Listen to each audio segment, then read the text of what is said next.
Welcome students हमारे इस नए ऑनलाइन प्लेटफॉर्म पर, जहां हम कवर करने वाले हैं क्लास 10 का मैथ्स और फिजिक्स। तो इसी की आज शुरुआत करते हुए आज हम शुरू करेंगे मैथमेटिक्स के। तो आप जानते ही हैं हमें दो सब्जेक्ट पढ़ना है, अलजेब्रा और ज्योमेट्री।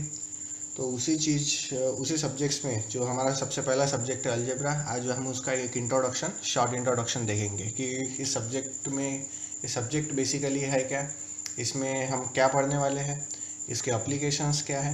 तो एक जनरल बेसिक इंट्रोडक्शन हम आज के इस शुरुआती हमारे इंट्रोडक्टरी लेक्चर के अंदर देखेंगे। तो देखिए बच्चों, सब्जेक्ट अलजेब्रा के अंदर इट इज़ अ मैथमेटिक्स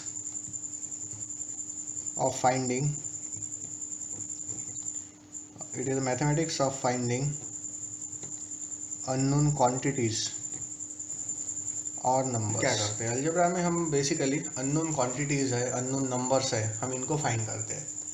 अब ये काम कैसे किया जाता है, क्या होता है, अभी धीरे धीरे हम आगे देखेंगे। दूसरा जो अलजेब्रा के अंदर हम मेनली पढ़ते हैं, हम पढ़ते हैं सीरीज़ के बारे में, हम पढ़ते हैं सीक्वेंसेस को, हम पढ़ते हैं उस सीक्वेंसेस की प्रॉपर्टीज़ को। उनको अगर ग्राफ पे निकाला जाए तो वो ग्राफ पर क्या करेंगे, नंबर के प्रॉपर्टीज़ को। अलजेब्रा को आप ऐसे ही बोल सकते हैं कि it is a language to describe patterns.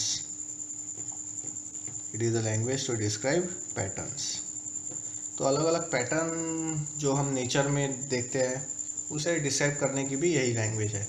अभी पैटर्न से हमारा मतलब है अलग अलग नंबर्स के सीरीज़, अलग अलग नंबर्स के फॉर्म्स, ये सारे के सारे हो गए पैटर्न्स। तो ये सारा हम कैसे पढ़ने वाले हैं, इसी का एक जनरल इंट्रोडक्शन, एक छोटी सी शुरुआत आज अभी हम करेंगे। तो मान लीजिए मैं आपसे पूछूं कि 3 मल्टीप्लाइड बाई 0 कितना होगा। तो सबसे पहले आपको एक बेसिक आइडिया होनी चाहिए कि हम मल्टीप्लिकेशन क्या होता है। अब इतने बड़े क्लासेस के बाद में आने के बाद में भी हमें हम डेली लाइफ में बिल्कुल ईजीली जिस चीज़ को कर लेते हैं, हमें उसका मतलब पता नहीं होता। मल्टीप्लिकेशन में बेसिकली क्या होता है। तो अगर मैं बोलूँ कि भाई 2 मल्टीप्लाइड बाई 3, तो आप सभी का आंसर रहेगा 6, बिल्कुल 100% करेक्ट है। लेकिन जब आपने 2 को 3 से मल्टीप्लाई किया, मतलब आपने क्या किया, इस क्वेश्चन को आपने कभी सोचा? तो देखिए, जब आप मल्टीप्लाई करेंगे 2 इंटू 3, इसी को आप लिख सकते हैं 2 टाइम्स ऑफ 3, और 2 टाइम्स ऑफ 3 का ही मतलब क्या होगा कि 3 की 2 बार एडिशन कितनी है, 6। तो आप एक सिंपल आप मतलब ध्यान में रखिए कि जब भी आप मल्टीप्लिकेशन करते हैं मैथ्स के अंदर, तो आप ऐड करते हैं। कैसे एडिशन? रिपीटेटिव एडिशन, मतलब बार बार एडिशन करना मतलब मल्टीप्लिकेशन है। तो डिवीजन मतलब क्या है, सोचिए थोड़ा, डिवीजन मतलब क्या होगा? Correct, repetitive subtraction, correct. बार बार सब्ट्रैक्ट करने जो आप करेंगे उसी को हम क्या बोलेंगे, डिवीजन बोलेंगे। अब ये कैसे होगा? फॉर एग्जांपल अगर मैं ले लूँ 15 डिवाइडेड बाई 3, तो 15 में से 15 को 3 से डिवाइड करना है। 15 को 3 से डिवाइड करना है, यानी आप कितने 3 15 में से डिवाइड कर सकते हैं। कितने 3 आप डिवाइड कर सकते हैं? करेक्ट, 5 बार। 15 में से 5 बार 30 सब्ट्रैक्ट कर देंगे तो आपके पास फाइनली आंसर क्या रहेगा, 0। तो देखिए, मैथ्स के ये जो दो बेसिक टर्म्स है, मल्टीप्लिकेशन और डिवीजन, इनका ये सबसे फंडामेंटल मतलब आप हम कभी भी मत भूलिएगा, repetitive addition and subtraction. In fact हमारे जो कंप्यूटर्स हैं, हमारे सारे कंप्यूटर्स इसी चीज़ के ऊपर काम करते हैं। जब कंप्यूटर मल्टीप्लिकेशन के लिए नया कोई वहाँ पर नया कुछ भी नहीं करता, वो क्या कर देंगे, एडिशन कर देंगे। तो फंडामेंटल मीनिंग है मल्टीप्लिकेशन का। तो चलिए आइए अपने हमारे बेसिक टॉपिक पे। तो 3 मल्टीप्लाइड बाई 0, तो 0 को आपको 3 बार ऐड करना है। तो 0 को मैं कितनी भी बार ऐड कर लूँ तो मेरा आंसर क्या रहेगा, 0। सो 0 मल्टीप्लाइड बाई 3 0। आप कोई भी नंबर लीजिए, -2 मल्टीप्लाइड बाई 0, 0 को -2 से मल्टीप्लाई करेंगे तो भी आंसर क्या आएगा, 0। √2 मल्टीप्लाइड बाई 0, तो आंसर कितना आएगा, 0। तो अगर आप इसी तरीके से कंटिन्यू करते चले तो आप एक प्रॉपर्टी बना सकते हैं कि सर अगर हम कोई भी नंबर लें, एनी नंबर, और उसको मल्टीप्लाई अगर करें 0 से, तो हमारा आंसर रहेगा 0। तो आपने एक यहाँ पर प्रॉपर्टी ढूंढ कर निकाली, आपने एक यहाँ पर लॉजिक ढूंढ के निकाला कि any number multiplied by 0 is 0। अब देखिए, ये हो गई हमारी नॉर्मल लैंग्वेज। नॉर्मल लैंग्वेज जो हम बात करते हैं, किसी को समझाते हैं, तो ये नॉर्मल लैंग्वेज हो गई। अब इसी को हमें मैथमेटिक्स के लैंग्वेज में अगर देखना है तो हम क्या करते हैं, मैथमेटिक्स में मोस्टली मैथ्स और फिजिक्स के अंदर हम चीज़ों के लिए यूज़ करते हैं सिम्बॉल्स। जो भी हमारे नंबर्स होते हैं, जो भी हमारे क्वांटिटीज़ होती है, उनके लिए हम यूज़ करते हैं सिम्बॉल्स का, या फिर कुछ नोटेशंस का हम यूज़ करते हैं। ठीक है, क्योंकि इतना बड़ा बड़ा मैथ्स जो है उसके अंदर हम शॉर्ट में लिखने की कोशिश करेंगे बेसिकली। बस आप इतना ध्यान में रखिए कि सबसे शॉर्टकट तरीके से आपको उस चीज़ को क्या करना है, रिप्रेजेंट करना है।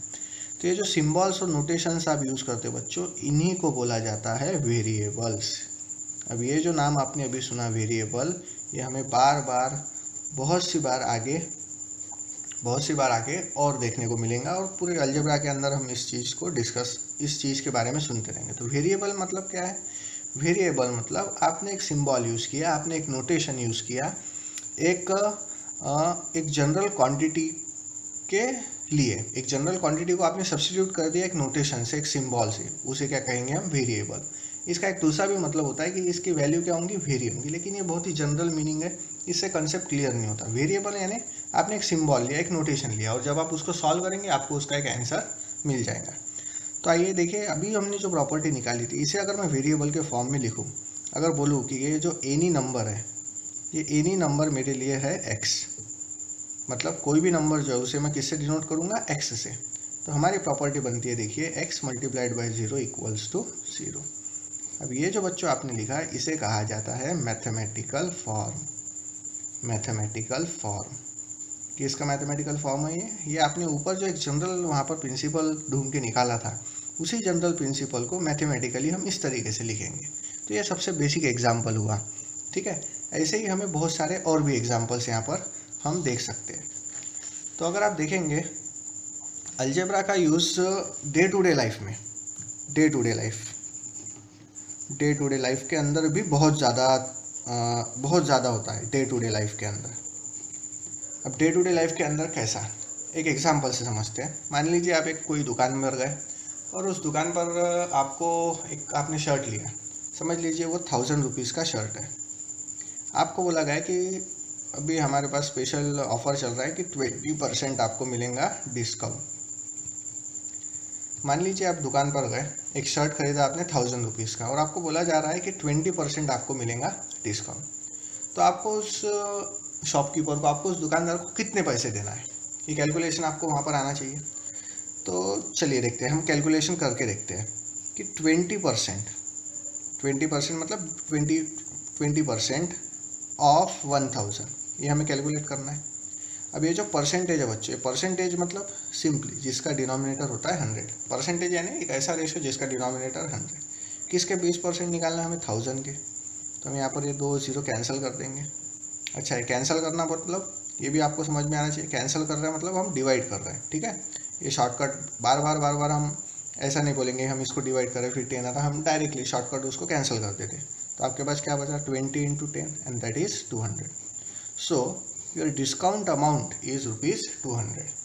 ठीक है, तो 200 रुपये आपको वहाँ पर छूट मिली उस शर्ट के ऊपर। तो ये जो बच्चों आपने एक जनरल कैलकुलेशन किया, ठीक है, इस जनरल कैलकुलेशन, ये भी अलजेब्रा का ही एक पार्ट है कि आपके पास में कुछ नंबर ऑफ आपके पर्स में कुछ पैसे थे। ठीक है, कुछ अमाउंट था आपके पर्स में, उसमें से आपने 200 रुपये दे दिए। ठीक है, कुछ आपके पास में अमाउंट था, उसमें से आपने 200 रुपये दे दिए। अब 200 रुपये देने के बाद में आपके पास बचे 500 रुपये।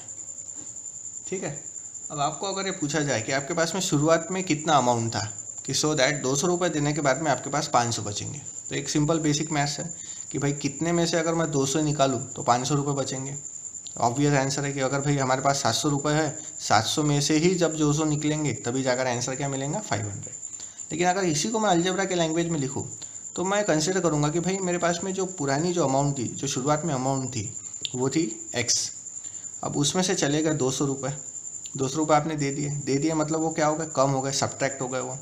और ये सब होने के बाद में, ठीक है, ये सब होने के बाद में आपके पास बचे कितने, 500 रुपये।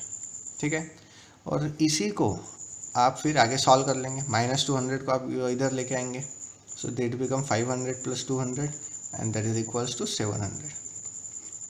तो ये देखिए, ये आपने जो यहाँ पर सॉल्व किया, यही इसी को कहते हैं मैथमेटिकल लैंग्वेज। क्योंकि यहाँ पर देखिए कंडीशन ईजी थी कि भाई कितने आपके पास रुपए होंगे, उसमें से 200 जाने के बाद 500 बचेंगे। It is easy condition. हमें इस फॉर्मेट में अगर हम लेंगे तो उसको हम और भी ज़्यादा कॉम्प्लेक्स क्वेश्चंस को उस तरीके से सॉल्व कर सकते हैं। हाँ, आपके दिमाग में भी एक जो सवाल आना चाहिए कि ये जो -200 है, इधर जाने के बाद में +200 क्यों होता है? क्योंकि हम सभी को पता है कि whenever we take a negative number from left hand side to right hand side or right hand side to left hand side, it becomes positive, और positive number when changes its side it becomes negative। तो ये सारा अपन ने पढ़ के रखा है कि भाई निगेटिव नंबर चेंज करेंगे साइड तो पॉजिटिव होगा, पॉजिटिव नंबर साइड चेंज करेंगे तो निगेटिव होगा। लेकिन मेरा क्वेश्चन है बट वाई? आने वाले लेक्चर्स में मैं आपको इसका आंसर ज़रूर दूंगा, तब तक आप थोड़ा सा इस पर सोचिए, ठीक है। तो अलजेब्रा के अंदर हम ये सब कुछ अभी धीरे धीरे 1 बाय 1 पढ़ने वाले हैं। हमारा नेक्स्ट टॉपिक जो हम शुरू करेंगे, जो पहला चैप्टर हम सिलेबस में पढ़ने वाले हैं वो है लीनियर इक्वेशंस इन 2 वेरिएबल। लेकिन पहले एक लेक्चर के अंदर मैं आपको उसका पूरा बेसिक बताऊंगा, लीनियर इक्वेशंस कहाँ से हम फॉर्मेट पढ़ेंगे, और उसके बाद में हमारे चैप्टर को शुरुआत करेंगे, ठीक है। चलिए।